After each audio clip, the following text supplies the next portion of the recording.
Learning is always a continuous journey, and that is part of human race. That's part of development. With climate change, we are learning. We realize weather gets unpredictable. We learn. We start carrying umbrellas.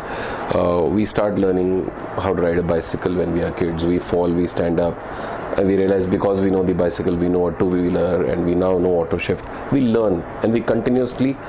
We don't forget what we learned. We move to something new, and that's natural. That's human. But if you come down to creating cultures, there are two strategies that I found companies deploy. One, you start driving a culture where you mandate learning, and you create a culture where you create such an exciting environment about learning that learning is recognized, learning is celebrated, and learning and unlearning become the core for individual and personal growth. Certain organizations in the past always used to have mandated learnings. So you had NLPs, new leader programs, new manager programs. You become a manager, you have to go through these programs. All those are passé. Today organizations go up and say, you're a manager, but if you want to be effective, here are a set of policies and processes. Here are a set of tools that are available to you. Please feel free to go through at your leisure. But then the organization structure drives the learning behavior because the employee walks up to the manager and says, hey, I want to have a clarification on this policy. They don't go to the HR person anymore. They either go to the portal themselves, which is self-service, and when they seek clarity, they actually come to the manager because the organization structure tells them to go to the manager. So that's the first big shift.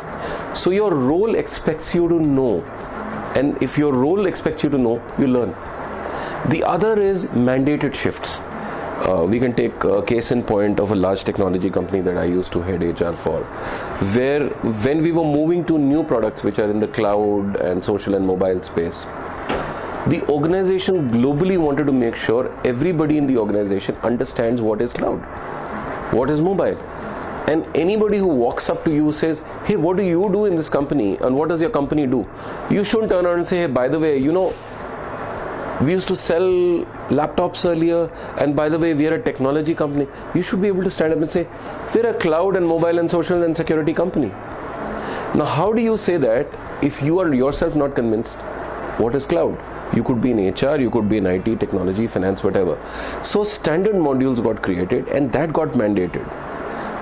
And it was like you have to do a 10.5 hours of online learning. Every manager drove it, everybody drove it, but it was driven from the top. So those are mandated learning programs, but those are only to bring about a common culture. It's like, let's take elements of sexual harassment at workplace. It's a standard mandated training program.